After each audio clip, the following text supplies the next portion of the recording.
Yes, Tarique Rahman was supposed to visit India. India is not there to tell what Bangladesh is supposed to do. Tarique Rahman is really not on a very, very strong footing. India is not there to either dominate Bangladesh or interfere in Bangladesh. It's very concerned about what is happening to the minorities in Bangladesh, particularly the Hindu minorities in Bangladesh. Bangladesh is surrounded from three sides by India, and the fourth one is the Bay of Bengal. Pakistan should not have forgotten Operation Sindoor. Armenia is looking at BrahMos missile. Greece is looking at BrahMos missile. Cyprus is looking at BrahMos missile. India will deport Bangladeshis. See, over the past 2 days, Home Minister Amit Shah has been in Siliguri corridor, and he made an announcement talking about a triangular security grid. India is pretty well deployed in that area to take control of the Siliguri corridor. Dhaka needs to calm down. Unnecessarily aggravating the issue by saying that they're going to join Islamic NATO doesn't really work with Prime Minister Modi.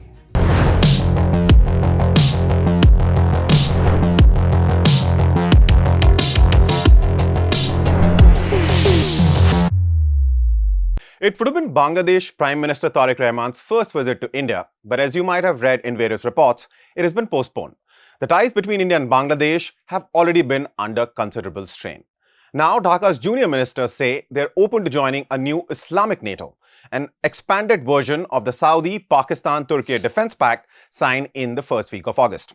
All that has got India watching its most sensitive land link to the northeastern states of the country, the Siliguri corridor, even more closely. Home Minister Amit Shah has just unveiled a triangular security grid to protect it. And with China and the US both active in India's neighborhood, what could be New Delhi's counter-strategy? To discuss all that, I'm joined by Shishir Gupta, Executive Editor, Hindustan Times. Good morning, sir. Morning. So, Bangladeshi Prime Minister Tarique Rahman was expected to visit India. His visit has been postponed, and a lot of people have been saying this for a while now, especially after what happened in Bangladesh a little while ago, and we have, of course, former Prime Minister of Bangladesh in India. Have the India-Bangladesh relationship gone sour?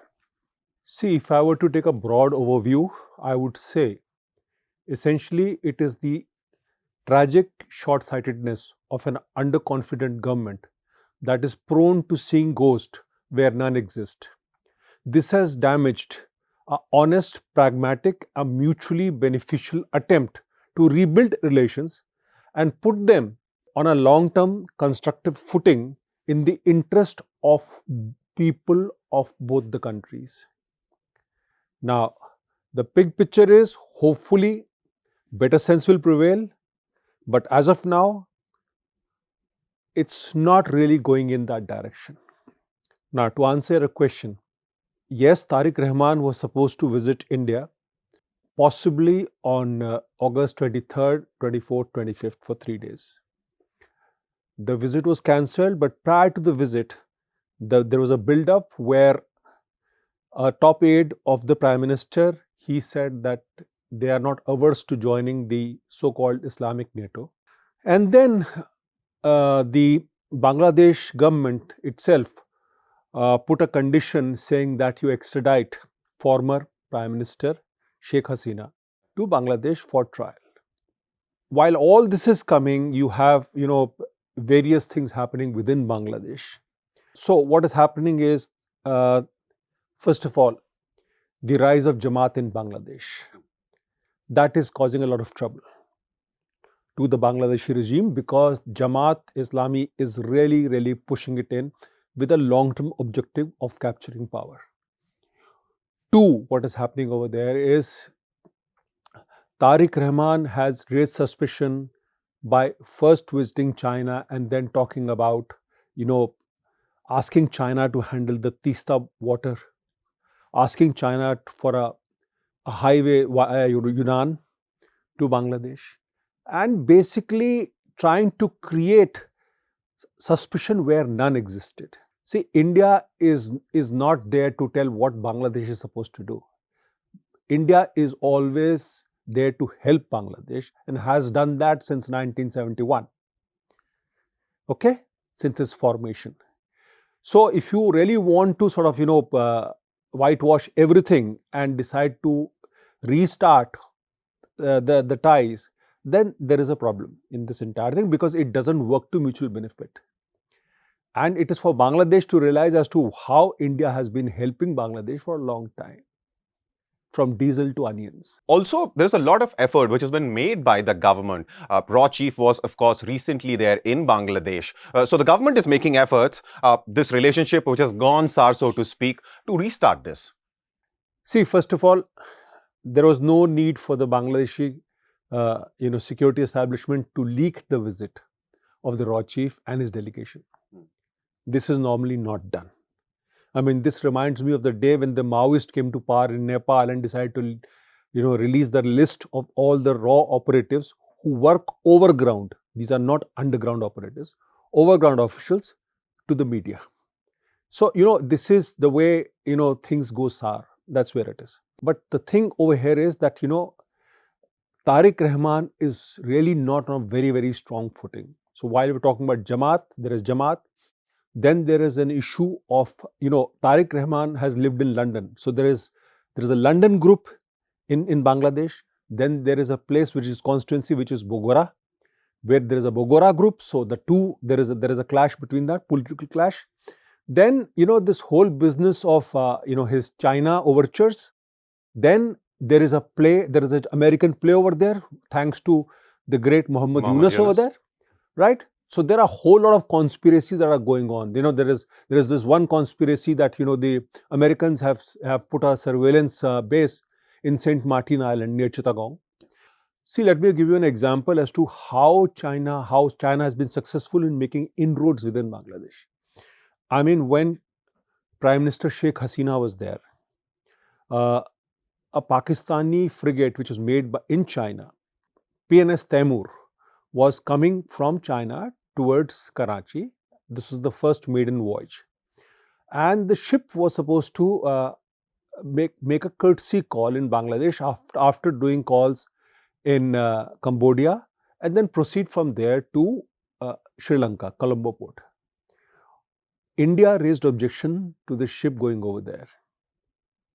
The fact is that when we raised this objection, the then Prime Minister Sheikh Hasina had not even been told about the visit. The visit had been cleared, but she was not told. And it was then she cancelled the visit. So that is how strong the Chinese inroads into Bangladesh are there. So what you are seeing is a country which is trying to come to terms with itself, but there is no point in blaming India for it, because India is not there to either dominate Bangladesh or interfere in Bangladesh or do anything with Bangladesh. It's all there to support Bangladesh. It's very concerned about what is happening to the minorities in Bangladesh, particularly the Hindu minorities in Bangladesh, which are often targeted by the jihadists, by the Islamists over there. There are various factions of jihadists working in Bangladesh. So it will be very good for Prime Minister Tarique Rahman to actually, join hands for mutual benefit with India.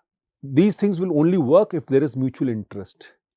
Now, I'm told that he is not even inclined to attend the BRICS summit, where he was invited by India.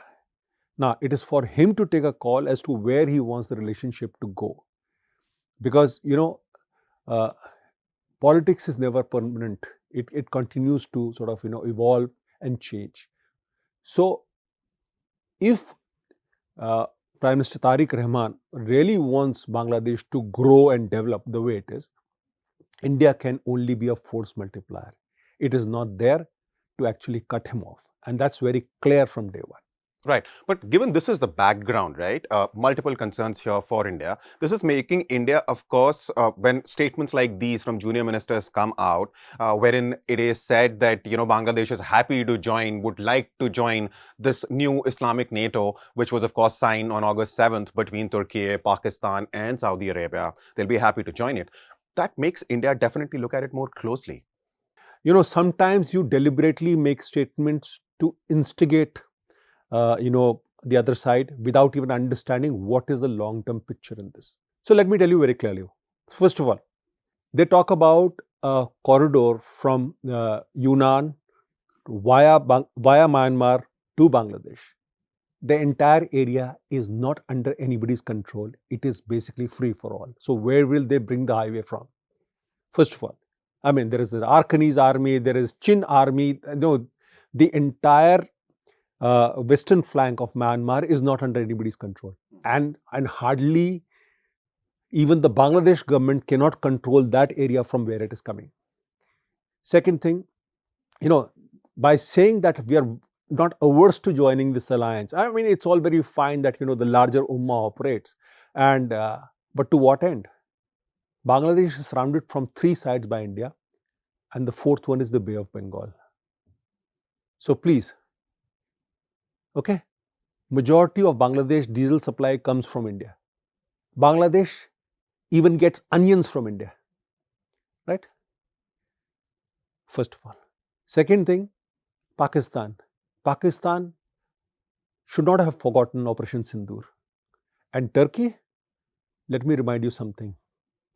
Last week, Defense Secretary Rajesh Kumar Singh was in Armenia, Yerevan, where Armenian government showed interest in acquiring BrahMos missile from India.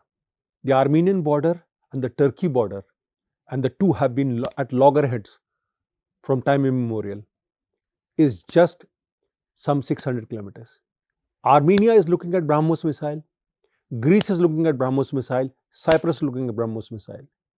So please, let's not have these daydreams and talk about these great alliances, because right now, when Houthis attack Saudi Arabia or Iranian or their tankers in Red Sea, nobody comes to their help.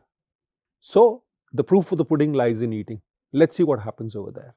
The Bangladeshi government actually would be very sensible if it actually, rather than aggravating a problem where none exists, fact is there is no problem at all, none exist, they would unnecessarily try and create tensions which do not work to mutual benefit. And they have this great thing about you are deporting Bangladeshis. Yes, India will deport Bangladeshis, but you don't need to announce that. That doesn't make sense, because the West Bengal government had vowed to send illegals out before the elections. Yes. So what do you want them to do? Just that India should do everything that suits you politically? That cannot happen, right? So I mean, it is. I think the two sides. I think at least Dhaka needs to calm down, because India is doing nothing to interfere that, right? And just don't create these various hurdles where none exists. Yeah, it would have been a good opportunity for Bangladesh, considering BRICS is around the corner, right? And of course, India has been sending an invite to Bangladesh and to the Bangladeshi Prime Minister to come visit India. It would have been a good opportunity for Bangladesh to sort of, negotiate something better for itself with India. On the business front, on various other fronts. Absolutely. I mean, you have the Chinese president coming in, you have the Russian president coming in, you have the various, big dignitaries coming for the BRICS summit. And BRICS is a big platform. And, India went out of the way to invite you. Similarly, India wanted to have a bilateral visit from you. But you decided to first go to China and then announce these big things in China. Seriously, this reminds me of, the Maoist takeover in Nepal, when they decided that, they wanted to do things in a different way. Given this is the background of India-Bangladesh relationship, given the level of US involvement in Bangladesh, given what China is doing in Bangladesh, Siliguri corridor. It's been a concern for India. It is still a concern because, of course, it is a very narrow strip of land which connects the mainland with northeastern states. Home Minister Amit Shah made an announcement, related to this about 3 particular bases. Could you tell us more about it and the significance of the announcement made by the Home Minister? See, over the past 2 days, Home Minister Amit Shah has been in Siliguri corridor, and he made an announcement talking about a triangular security grid. Now, the triangular security grid is very important, considering that Siliguri corridor is around 60 kilometers long, and it is about 21 kilometers at the minimum. At its narrowest. As its narrowest, okay? So it has 2 funnels coming, one from the Assam side, the other from the Bihar side and West Bengal side. So the first station that is going to come up, military station, is going to be Kishanganj. Kishanganj is in Bihar. It's in the mouth of the Siliguri corridor. The government has already decided to put a base over there, and they will have, the army is going to be deployed over there. Now, whether it's going to be a cantonment They can deploy a battalion, they can deploy a brigade. That's for the government or the army to decide. The second one which joins that is a place called Chopra, which is in West Bengal, which is in the middle of the Siliguri corridor. This is right at the top of the Rajshahi district of Bangladesh. Now, again, there'll be a military station over there, and again, troops will be deployed over there. The third one is Dhubri. Dhubri is in Assam. Dhubri is going to have a big base over there, right? And Dhubri, right now, what has been cleared is basically a battalion level formation, which is going to be there. It's going to be a cantonment over there. So you look at the area, you see Kishanganj, Chopra, Dhubri, and then you see a triangle. And then you see, if you cut across the triangle, right, you will have the new base, which is Hashimara Air Base, which is just south of Bhutan. And then you have the 17 Corps, the strike corps in Panagarh, plus the 33 Corps, which is in Siliguri. Effectively, what we are doing is we are firewalling this area and we are making this strength. We are strengthening up the area. On top of that, you are going to have an underground railway network. It's going to be a railway road network. Initially, it's a railway network which has been cleared, some 35 kilometers from the 60 kilometers.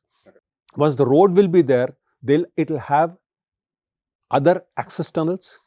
The access tunnels underground, I'm told, will have ammunition depots.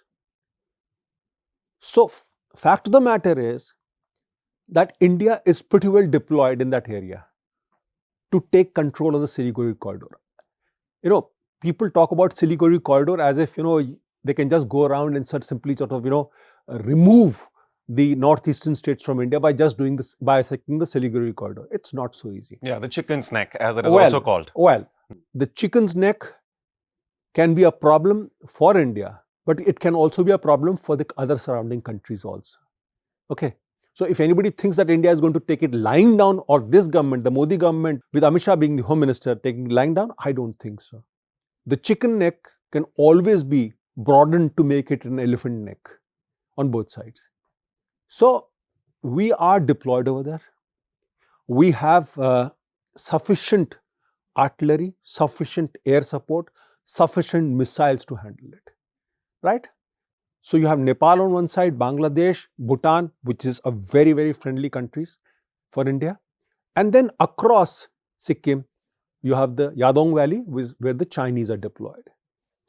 Now, the fact of the matter is this area is sensitive, but we are very much clear about as to what we are going to do. Now, let me tell you something very interesting.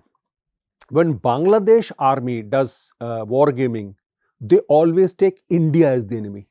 Unfortunate, but they always take India as the enemy. India is the country which actually sort of gave birth to Bangladesh. 1971. Right? Yeah. When India does wargaming, it only does wargaming against China or against Pakistan. Bangladesh does not come into the picture. So let's not aggravate the issue where none exists. It's a very close relationship, and India is not there to interfere in that. I mean, what could be more better than that India actually sent a political representative as the ambassador over there, who is very much clear to bring the shared Bengali culture in that. So I don't think so. I think Prime Minister Tarique Rahman should think about it and then review the whole thing. As far as US and China are concerned and the role they are playing, what is India doing in that regard? See, India is very clear as to who's operating in Bangladesh. You see, the previous Muhammad Yunus regime, after Prime Minister Sheikh Hasina was thrown out, I mean, that man was actually a prop of the West. And he was basically surviving on the West. And so what you had was a strange mix of, the Islamists, Jamaat-e-Islami, the West, the Americans doing it in their own way, like the way they do. And then you had the Chinese who were actually looking at, had made inroads into the government. So there was a West play in that, but once he's gone out, now the Chinese plays in there. And, there is a bit of a potpourri over there as to who's there. So India knows this, that's what is happening. And India has reminded both US and China, that, such interference is counterproductive. Okay? Because, you did the same thing in Nepal. You are playing with Asim Munir over there. The Chinese played the Sri Lankans in Hambantota. The Chinese are now playing in Maldives. So we know what the state of play is. But everything, the Newton third law works everywhere. So we're very clear on what we have to do. We are not interfering in those countries. We are supporting those countries. I mean, where was US or China when Sri Lanka went down the economic drain? We gave them money. What happened to Maldives when we supplied drinking water over there? Have we all forgotten about the vaccine supply to Bangladesh? Have we also forgotten about the support to Nepal during the earthquake? So these are these countries which try and play both sides. They'll play India against China, they'll play India against US, they'll play for their own survival. So we know the game, and we also know how to play it. Hopefully better sense will prevail, and we will see Bangladesh-India relationship, get back to normalcy, the relationship as it was. But on that note, thank you so much for shedding light on so many, different aspects of the India-Bangladesh relationship. And thank you, sir. Thank you.